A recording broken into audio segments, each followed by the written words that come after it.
grabar. Genial. Bueno,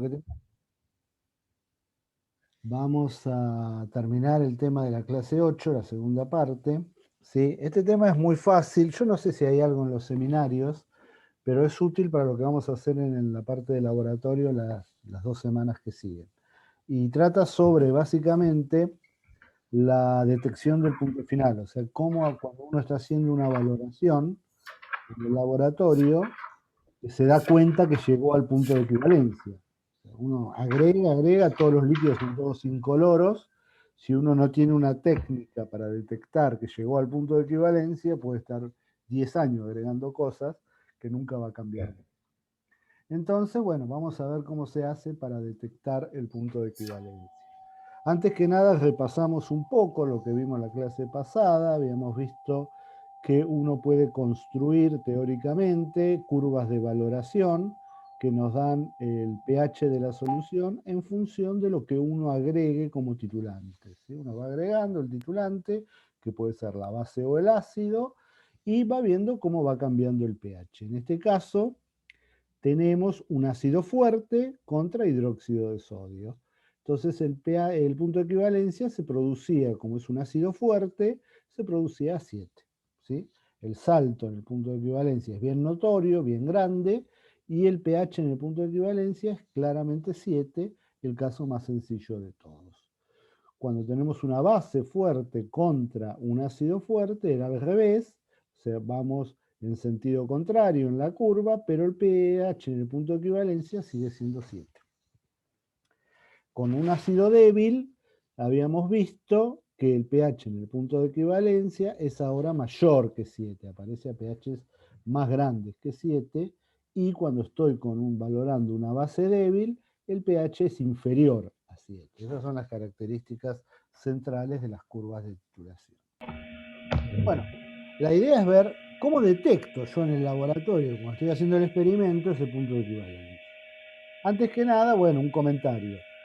Cuanto más fuerte sea el ácido, o sea, cuanto mayor sea el valor de la constante de acidez y cuanto más concentrado sea, más notorio es este salto en el punto de equivalencia. O sea, el punto de equivalencia se va a ver con mayor claridad.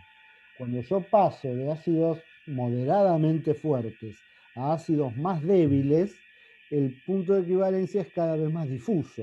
Por ejemplo, para este ácido no se ve nada, no se ve un salto en el punto de equivalencia, es como una línea continua. Para este ácido, que también es muy débil, el salto es mínimo. Y a medida que va aumentando la fuerza del ácido, el salto es cada vez más notorio. Eso quiere decir que los ácidos fuertes, cuanto más fuerte sea, más fácil se valora. Y cuanto más concentrado sea, más fácil se valora. O sea, uno ve el punto de equivalencia con mayor nitidez. Bueno, el punto de equivalencia es un punto teórico en realidad. O sea, uno no lo va a ver 100% en el laboratorio. Porque es un punto en el cual la condición que se tiene que cumplir en el punto de equivalencia es que el número de moles de ácido sea igual al número de moles de base. Esa es una condición puramente teórica.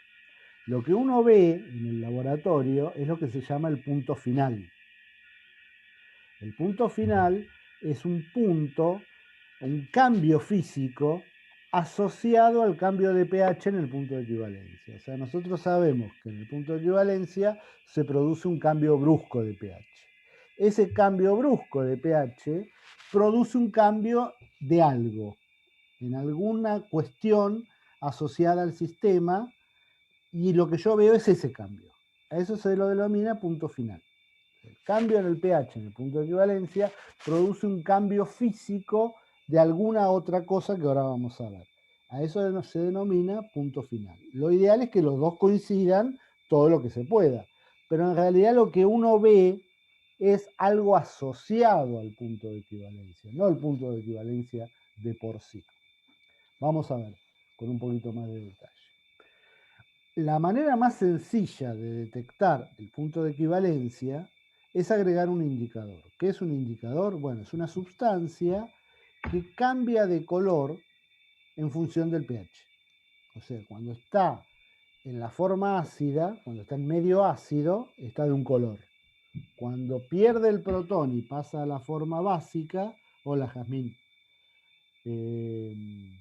Hola, profe, cambia ¿cómo de andás? color. ¿Qué tal? O sea, un indicador es una sustancia que cambia de color en función del pH. Si ese cambio de color se produce en el punto de equivalencia, uno ve ese cambio de color y dice, bueno, llegué al punto de equivalencia. En realidad lo que uno está viendo es el cambio de color del indicador asociado al cambio de pH en el punto de equivalencia. Lo que uno ve se llama punto final. Eso depende de la técnica que uno use para detectar el punto de equivalencia. ¿Sí? El punto de equivalencia es teórico. Lo ideal, lo mejor, sería que los dos coincidieran todo lo posible. Pero en general coinciden hasta cierto punto. Por eso, el punto final no es rigurosamente lo mismo que el punto de equivalencia. El punto de equivalencia es puramente teórico, es una cantidad teórica. Punto final es la técnica que uno usa para verlo, para darse cuenta que llegó ahí. Bien, entonces lo primero que vamos a ver es que el punto final uno lo puede determinar experimentalmente usando una sustancia que cambie de color en este punto a la que llamamos indicador.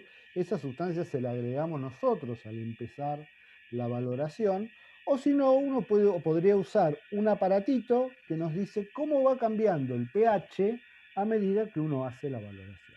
Esas son las dos técnicas usuales que se usan en el laboratorio para determinar el punto de equivalencia, mejor dicho, el punto final de una valoración. Bueno, ¿qué son los indicadores? ¿Qué son las sustancias que uno usa como indicadores? Bueno, básicamente son ácidos y bases débiles, pero que presentan esta característica, la disociación del ácido débil, en este caso el indicador, presenta dos formas. Una forma que llamamos protonada, que es la que tiene el protón en la molécula, y la forma desprotonada o forma básica, que es la que ya ha perdido el protón. ¿Sí? En el caso del ácido acético, este sería ácido acético y este sería el ion acetato, que ya ha perdido el protón. Bueno, el ácido acético no es un indicador, estos compuestos sí. ¿Qué característica presentan? Bueno, que el color de estas dos formas es distinto, básicamente. ¿Sí? El ácido acético, los dos son incoloros, no sirve para esto. Pero muchas sustancias orgánicas sí presentan esta característica de cambiar de color cuando pasan de esta forma a esta forma. Como son ácidos o bases débiles, tienen constantes de disociación, o sea, igual que cualquier ácido débil o cualquier base débil. Y se plantea de esta misma forma, o sea, la forma usual, la concentración de esto por la de esto sobre esto. En este caso lo puse solamente para el caso que el indicador sea un ácido, en el caso que sea una base, lo mismo con el KB. Es exactamente lo mismo. Cuando uno le agrega a una solución un indicador, están presentes las dos especies. La relación de concentraciones va a depender del pH de la solución. O sea, en función de a qué pH esté la solución, va a haber más de uno o más del otro. En función de que haya más de uno o más de otro, es el color que yo voy a ver. Si tengo más de esto, voy a ver este color. Si tengo más de esto, voy a ver este color. Ahora, en este Sí. caso pasa lo mismo que la vez pasada cuando se formaba la base débil, ¿no? Esto no afecta, en la presencia del indicador Claro, no afecta el exactamente. pH de Pues la... agregás una gotita. O sea, el indicador Claro. está presente en cantidades tan pequeñas que no te afecta tu reacción principal. Esa es la gracia. Con agregar una gotita de solución diluida del indicador ya te alcanza. Entonces la cantidad de indicador presente es tan chiquita que no te afecta lo que vos estás estudiando. Estoy seguro. Bien. En general, lo que se observa es que si la concentración de la forma ácida dividido la concentración de la forma básica es mayor o igual que 10, o sea, hay 10 veces más de la forma ácida que de la forma básica, el ojo ve el color de la forma ácida, o sea, de la forma de que hay más. Para ver claramente el color de la forma ácida, se tiene que cumplir esta condición, o sea, tiene que haber por lo menos 10 veces más de la forma ácida que de la forma básica. Para ver el color de la forma básica, tiene que ser al revés. Tiene que estar la forma básica 10 veces más que la forma ácida.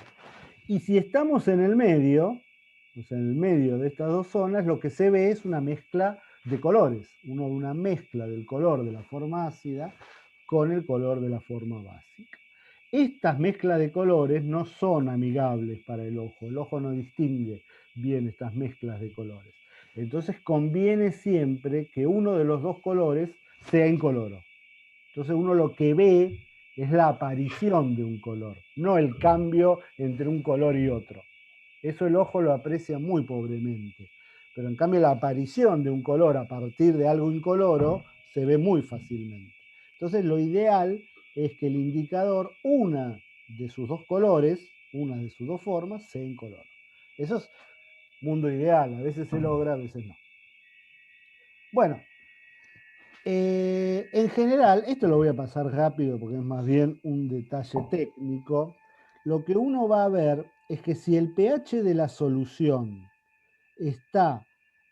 es menor que el pK del indicador, acuérdense que el indicador también es un ácido débil y tiene su valor de constante de acidez y por lo tanto tiene su pK, si el pH se mantiene menor que el pK menos 1, se ve la forma ácida, o sea, se ve el color de la forma ácida. Si el pH es mayor que el pK del indicador más 1, se ve la forma básica. Y si el pH está en el rango intermedio, o sea, entre estos dos valores, se ve la mezcla de colores.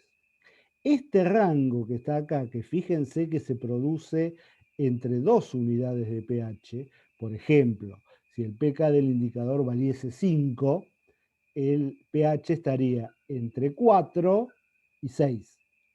En ese rango es donde está cambiando de color el indicador y se llama intervalo de viraje del indicador que involucra 2 unidades de pH.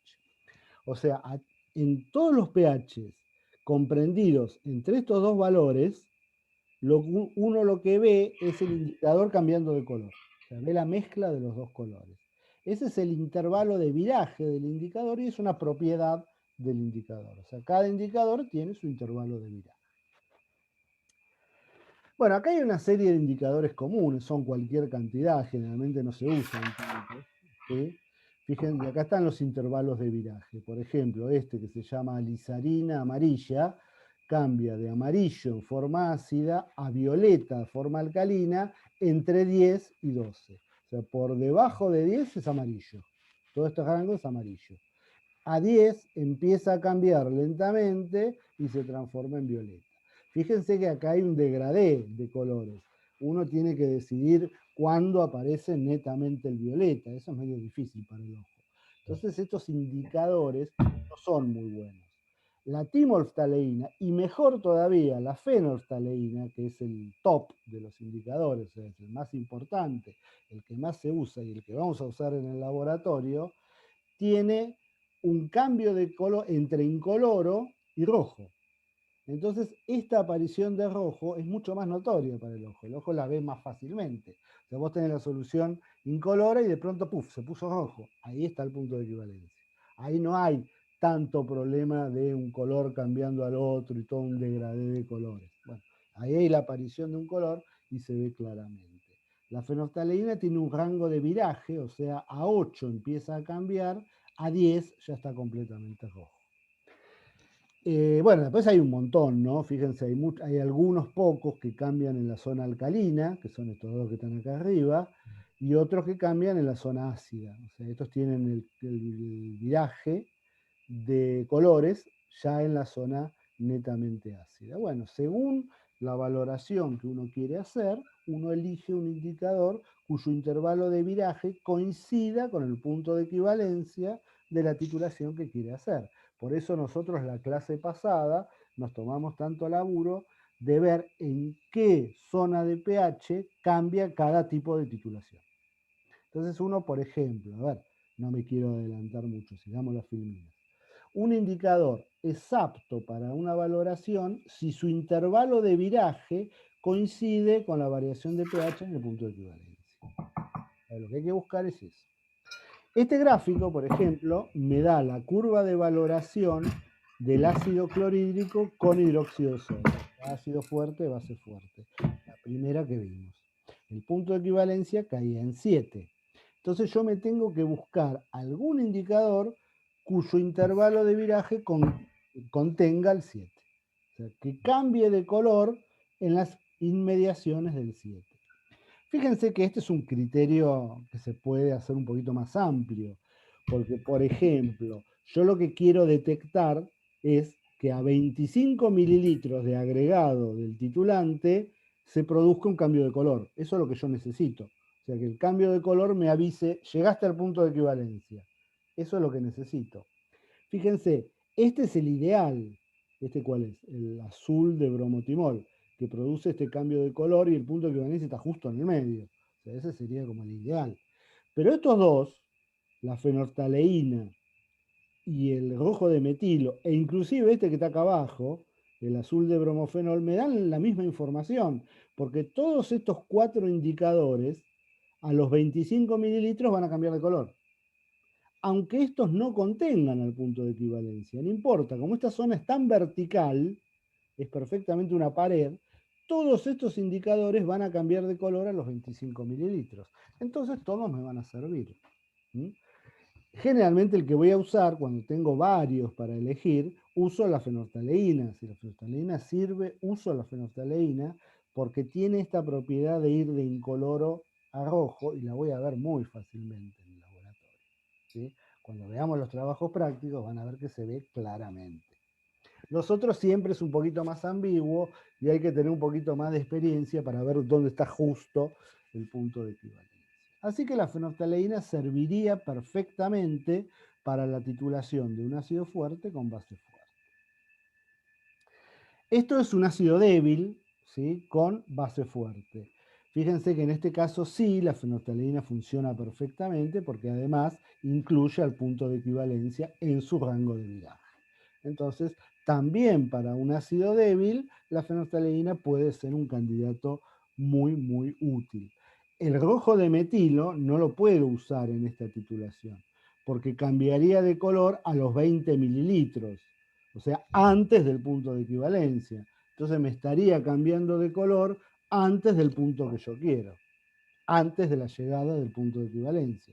Me daría un punto de equivalencia prematuro, me avisaría antes de tiempo. Entonces no puedo usar este indicador para esta titulación. Bueno, esta es una tabla que resume en pocas palabras el uso de los indicadores. Siempre que uno tiene un ácido fuerte con una base fuerte, tiene un pH en el punto de equivalencia de 7 y los indicadores usados son generalmente estos dos. También hay una cuestión de precios. Algunos indicadores son muy caros y uno generalmente no los usa porque no aportan demasiado. La fenolftaleína es baratísima, se vende por tonelada. Entonces también ese es un factor que hace que la fenolftaleína sea un indicador tan popular en las valoraciones ácido-base. Para el caso del ácido débil con la base fuerte, el pH en el punto de equivalencia suele estar entre 8 y 9, siempre por encima de 7, y también se usa muy bien la fenolftaleína para ese tipo de titulaciones. Cuando uno tiene una base débil con ácido fuerte, ahí ya no puede usar la fenolftaleína porque el pH en el punto de equivalencia está entre 5 y 6, por debajo de 7, y la fenolftaleína va a cambiar muy tarde. O sea, me va a dar un punto de equivalencia tardío. O sea, me va a cambiar de color y el punto de equivalencia lo tuve hace un rato atrás. Entonces no me va a servir. Para ese caso se usa este que habíamos descartado antes, el rojo de metilo, que tiene el intervalo de viraje más o menos en el punto de equivalencia de esta titulación. Entonces, según lo que uno quiera valorar, lo que uno está valorando, elige un indicador adecuado. ¿Sí? Los que se usan usualmente en laboratorio, en las prácticas comunes de laboratorio, son los que están en estas tablitas, pero hay un montón, inclusive para las valoraciones más exóticas que uno quiera hacer. Bueno, eso es todo respecto al funcionamiento de los indicadores. Uno tiene que ver para la titulación, para la valoración que va a hacer, dónde está el punto de equivalencia, en qué zona de pH más o menos, y elegirse un indicador que cambie de color más o menos en ese mismo pH, o sea, que produzca un cambio de color en ese punto de equivalencia. La otra forma de trabajar es usando un pHímetro. Un pHímetro es un aparatito que mide el pH directamente. Este aparatito consiste en lo que se llama un electrodo de vidrio que se sumerge en la solución. Esto está conectado a un equipo de lectura que transforma una señal eléctrica que se produce en el electrodo, la transforma directamente en pH. Es directo. Uno sumerge este electrodo en la solución que quiere medir, el aparato da directamente una lectura de pH. Esto, dicho así, es muy fácil, suena muy sencillo, pero el aparato necesita un cierto cuidado, una cierta calibración, o sea, no es tan sumergir y medir, o sea, hay que laburarlo con cierto cuidado, pero básicamente es la información que nos da, ¿no? Nos da el pH a medida, pH directamente, perdón, no me quiero adelantar, el pH de la solución en la cual yo sumerjo el electrodo. Esto también lo vamos a ver en el laboratorio. La técnica de trabajo es más o menos esta, o sea, uno tiene la bureta, realiza la titulación, acá está lo que uno quiere valorar o titular, y sumerge ahí el electrodo, ¿sí? Este es el mismo electrodo que está allá, solamente que el electrodo de vidrio está cubierto con una cubierta de plástico para que no se rompa precisamente, ¿no? Porque son bastante delicados. Entonces lo que uno hace es, a medida que va agregando el titulante con la bureta, mide el pH de la solución y se construye la curva de titulación. La pH en función de la cantidad que yo agregue desde la bureta. Entonces, las curvas de valoración que habíamos calculado nosotros teóricamente se pueden medir directamente en el laboratorio. Uno con el aparatito las mide sin ningún problema. Fíjense que para hacer esta medida experimental, uno lo único que tiene que conocer es la concentración del titulante, de lo que uno tiene en la bureta. Esto puede ser completamente desconocido o lo que yo quiero determinar a partir del experimento. Acá puede haber cualquier ácido, si acá tengo oxidrilo, acá puede haber cualquier ácido en cualquier concentración. Después veré qué conclusiones puedo llegar. Bueno, esto lo vamos a ver con más detalle después en el laboratorio. Simplemente vamos a ver un ejemplo de aplicación lo más completo posible de esto. Esta técnica se usaba en un tiempo, creo que ya algo les dije en la clase pasada, para identificar alcaloides, o sea, drogas en pocas palabras, ¿no? Ahora no, ahora hay técnicas mucho más sofisticadas, los laboratorios están más equipados y se usan técnicas más instrumentales para hacer ese laburo. Pero bueno, en una época y además la ventaja que tienen estas técnicas es que se pueden seguir haciendo en cualquier laboratorio poco equipado, porque esto no requiere equipamiento sofisticado. Cualquier laboratorio mínimamente que tenga 2 o 3 cositas puede hacer este laburo. Bueno, ¿qué se hace acá? Acá se valora un alcaloide. Un alcaloide es una base débil, ¿sí? Generalmente las drogas opiáceas son alcaloides, son bases débiles. Entonces uno las puede valorar con un ácido fuerte, con ácido clorhídrico. Entonces lo que hago acá es simplemente prepararme una solución del alcaloide, de la sustancia en cuestión, y valorarla con ácido clorhídrico. Y le sumerjo el pHímetro, el dispositivo que vimos en la filmina anterior, y voy midiendo el pH a medida que hago los agregados de ácido clorhídrico. Por ejemplo, mido el pH inicial antes de agregar nada, me da este valor, lo pongo en el gráfico. Mido el pH después de agregar, qué sé yo, más o menos 10 mililitros, me da este valor, y me voy armando el grafiquito con todas las medidas que yo voy haciendo. ¿Sí? Fíjense que se ve el diagrama de valoración típico de una base débil, ¿no? O sea, vamos desde la zona alcalina hacia la zona ácida. Acá por acá, en algún lugar de esto está el punto de equivalencia. Fíjense que cuando uno hace medidas experimentales, el punto de equivalencia no es muy notorio. Sí, aparece, ahí se ve que está por acá, pero a uno le costaría un poquito precisar exactamente. Uno tiene que tomar una decisión de dónde ubicar el punto de equivalencia. Bueno, tampoco introduce un error muy grande pifiarle un poquito al punto de equivalencia, ¿no? Fíjense que como es una base débil, el punto de equivalencia aparece un pH menor que 7. ¿Sí? En este caso más o menos más o menos entre 5 y 6, ¿no? Típico de una base. Bueno, ¿qué me pide esto? Calcule la concentración del alcaloide, o sea, cuál era la concentración de la solución que yo valoré, su valor de pK, o sea, cuál es el pKb, y seleccione un indicador adecuado para hacer esta valoración. Cuando uno usa el pHímetro no hace falta usar un indicador, pero a veces lo que se hace es cuando la sustancia es desconocida, uno usa primero una valoración con pHímetro, se fija dónde cae el punto de equivalencia más o menos, elige un indicador y si tiene que seguir laburando con este tema, después hace las valoraciones con el indicador en vez de seguir usando el pHímetro. Con el indicador todo es más rápido, es más sencillo. Entonces, bueno, uno puede elegirse un buen indicador para hacer esta valoración. Vamos a ir respondiendo esas preguntas. Primero determinamos el punto de equivalencia. Bueno, como les dije, hay cierta incertidumbre para determinar el punto de equivalencia, pero más o menos anda por acá. Por ejemplo, yo lo estimé en 28,4 mililitros. Hay técnicas más precisas para sacar el punto de equivalencia que las discutimos en la clase pasada. Habíamos dicho que el punto de equivalencia era un punto de inflexión.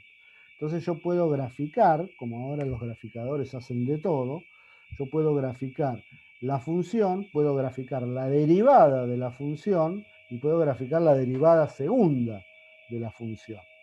La derivada segunda va a tener un 0 en el punto de equivalencia. Ese 0, o sea, va a valer 0 en el punto de equivalencia. Ese 0 lo leo directamente. Entonces, si yo grafico la derivada segunda, en cambio de graficar el pH, grafico la derivada segunda. El programa me lo hace automáticamente, hasta el Excel creo que lo hace. O sea, vos le ponés la tabla de datos y le pedís que te grafique la derivada segunda. Bueno, te lo hace y donde la derivada segunda corta al eje X, ahí tenemos precisamente el punto de equivalencia. ¿Sí? Bueno, a veces no hace falta ser tan chapelota con la matemática, con verlo más o menos acá, el punto de equivalencia, es suficiente para la mayoría de los cálculos prácticos. Entonces, bueno, yo lo ubiqué en 28,4 mililitros. Entonces de ahí puedo sacar directamente la concentración de la base, porque si yo sé el volumen de ácido que gasté y el volumen de solución que puse al principio, 20 mililitros, y 28,4 que saqué del gráfico, conozco la concentración del ácido y despejo la concentración de la base presente directamente. Bueno, después me piden, ¿cuál es el valor del pKb de la sustancia que estoy valorando? Bueno, acuérdense, para responder esa pregunta, que cuando uno trabaja con ácidos o bases débiles, lo que tiene que hacer para sacar la constante ácida del diagrama, de la curva de valoración, es punto de equivalencia, la mitad del punto de equivalencia, voy al gráfico y saco el valor del pK. El gráfico siempre me da el valor del pK. Acuérdense de eso. Si es un gráfico de pH, siempre da valores de pK. Entonces, repito, punto de equivalencia 28,4.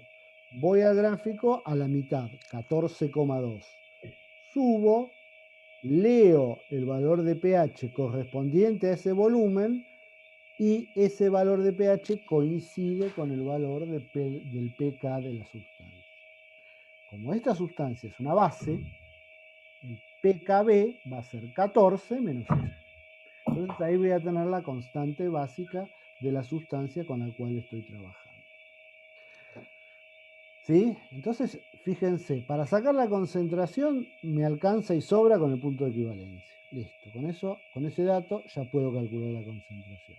Si yo quiero saber además qué sustancia es o qué sustancia puede llegar a ser, tengo que ver el KB. El pKb lo saco con esta técnica de irme a la mitad del volumen del punto de equivalencia y leer en el eje el valor del pK. Transformo el pK en pKb y ahí tengo la constante básica de la sustancia. Vamos por orden. Ahora me dice, seleccione un indicador adecuado para realizar esta valoración. Bueno, como el pH en el punto de equivalencia cae en la zona ácida, más o menos entre, qué sé yo, pongámosle 6, me busco un indicador, me voy a la tabla, ¿sí?, que cambie de color cerca de 6. Entonces, bueno, acá está 6. Los que cambian de color cerca de 6 son todos estos que están acá. Bueno, en realidad, rigurosamente, solo estos dos que están acá. El rojo de clorofenol y el rojo de metilo. El rojo de metilo ya lo habíamos mencionado como un indicador común, entonces me quedaría con ese. Generalmente es el que se usa, el rojo de metilo, cuando el punto de equivalencia aparece más o menos por esa zona. Entonces un indicador adecuado sería este que está acá. Entonces yo puedo volver a hacer lo mismo, si lo tengo que repetir este experimento, puedo usar, en cambio de usar el pHímetro, puedo usar ahora una valoración, sin pHímetro, usando rojo de metilo como indicador. ¿Sí? Sería igualmente útil hacer eso. Cuando uno tiene que hacer muchas veces estas cosas, porque hace análisis en serie, analizar varias veces lo mismo, por ahí usar el pHímetro se vuelve medio plomo. Entonces usar un indicador es más rápido, más dinámico. Se hace con mucha más velocidad el asunto. Bueno, y me preguntan, ¿se sospecha que esta sustancia sea cocaína cuyo valor de constante básica es este de acá? ¿Será posible? Bueno, lo único que tengo que hacer es comparar el pKb que me dio a mí del gráfico con el valor del de la cocaína. Si son lo suficientemente parecidos, son iguales o suficientemente parecidos, sí, podría ser esa sustancia. Si son muy diferentes, no. Entonces comparo. El Kb de mi sustancia es 5 por 10 a la menos 5.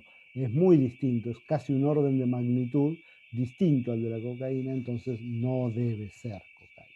O sea, este ensayo dio negativo para cocaína, ¿sí? Porque los valores de pKb son muy distintos. El valor tabulado, conocido para la cocaína, con el que yo saco de mi diagrama. Entonces, si bien como herramienta de identificación esta técnica no es muy buena, es buena para descartar. O sea, no me dice qué puede ser la sustancia, pero sí me dice que no puede ser una determinada, ¿sí? O que podría llegar a ser una determinada. O sea, es bueno para descartar más que afirmar qué sustancia es. Bueno, esta es una aplicación muy linda de estos temas porque permite sacar mucha información sobre sistemas desconocidos, ¿sí? Este año no vamos a hacer, porque no tenemos mucho tiempo, hacer algo de esto, pero vamos a usar el pHímetro y vamos a hacer alguna determinación en el pHímetro para que vean cómo es el manejo del aparato. ¿Sí? Es muy sencillo, es muy sencillo. Bueno, listo. Tengo una pregunta, Sí, profe. sí. ¿Cómo funciona el pHímetro para determinar cuál es el punto de equivalencia? O No, sea, el pHímetro no te dice cuál es el pHímetro, te mide el pH. entonces, cuando Vos conoces tenés los que, datos de una sustancia, vos tenés que hacer el gráfico y mirarlo vos, el punto de equivalencia. Pero el pHímetro lo que te dice son todos estos puntitos. está bien, claro. ¿Sí? O sea, Eh, es tomar las suficientes muestras como para claro, poder determinarlo a exactamente. mano. Bien, Exactamente. Vos después perfecto. te tenés Claro, que pero si armar. vas a ver un Claro. salto importante de pH, de repente agregás un poquito Sí, más de eso, lo que sea que estés usando para valorar y de repente salta el pH. sí, van a ver que eso, cuando uno hace la experiencia, mucha cuenta no se da. Porque generalmente los cambios de pH no son tan bruscos como uno los ve Ah, acá, los ve un poquito más suaves. A veces sí, vos te das cuenta, bueno, estás en 11 y agregaste una gotita y pasaste a 4. Y bueno, sí, ahí Bien. pasó algo, evidentemente. Pero cuando uno hace determinaciones como esta, es todo mucho más gradual. ¿Sí? A veces inclusive ni siquiera se ve este salto, se ve una cosa así como medio acolchonada acá, ¿sí? Como un tobogán. Entonces, ahí ya es, cuando uno está haciendo la práctica, mucha cuenta no se da. Ahora, cuando haces el dibujo, sí. Cuando haces el dibujo ya lo ves. Ahí lo ves, no hay ningún problema. Y si tenés dudas, adelante con las derivadas. ¿Sí? Ahora, en mi época, hacer eso de las derivadas era una locura, porque no había graficadores. Entonces, sí te lo explicaban, pero nadie lo hacía. Ahora con los graficadores, vos te metés en el Excel, decís, graficame la derivada segunda, el aparato te lo hace y ves todo. Entonces, bueno, ahora es todo mucho más fácil. ¿Sí? ¿Quedó respondida la pregunta, Lucas? Sí, perfecto, gracias. Bueno, ¿alguna pregunta más respecto a esto? Con esto terminamos este temita, ¿sí? Lo vamos a redondear las 2 semanas que siguen en el laboratorio.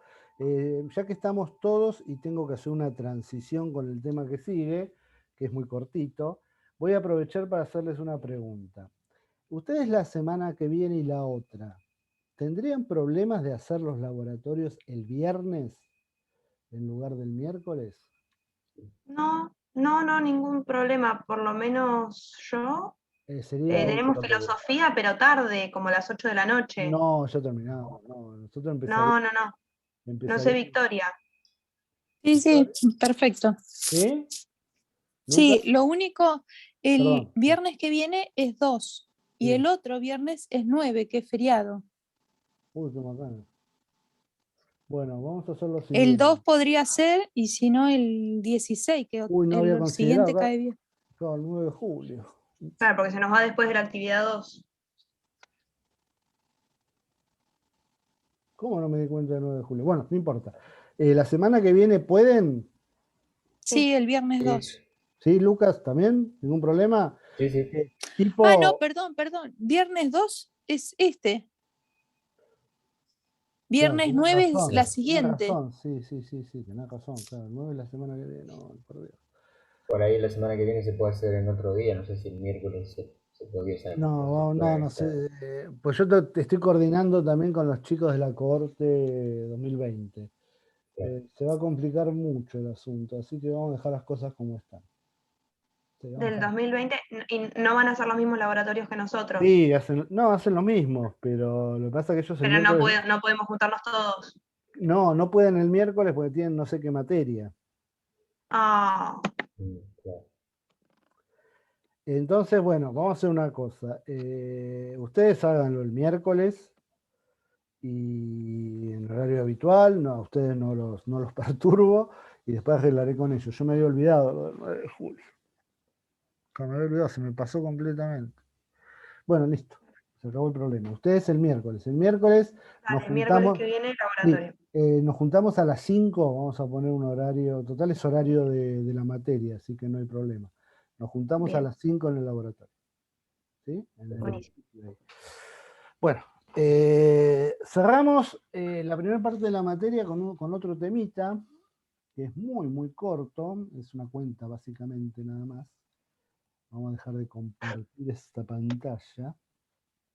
Profe, las indicaciones para el laboratorio y lo que Las vamos a subo, hacer claro. las va a subir. Sí, yo las subo este fin de semana, las subo en la plataforma y ustedes ahí lo pueden bajar y leerlo. Yo quería ver bien si ustedes la hacían con la otra corte o la hacían solos, porque en función de eso tengo que regular los tiempos. Pero al hacerla ustedes solos ya me independizo de eso y ya en realidad las puedo subir mañana ya. Para los otros chicos tengo que pensarlo.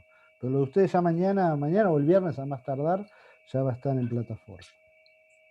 Perfecto. Bien, compartir pantalla. A ver ahora. Profe, nos quedan 5 minutos de clase. Va, de llamadas. ¿Cómo? ¿Perdón? Las llamadas están por terminar en 4 Sí. minutos y pico. Está bien, vamos a abrir una nueva sesión de Zoom, tenés razón, y vemos la clase 9, así en una disparada y ya liquidamos esta parte. Listo, nos vemos en un minutito. Vale. Dale, genial.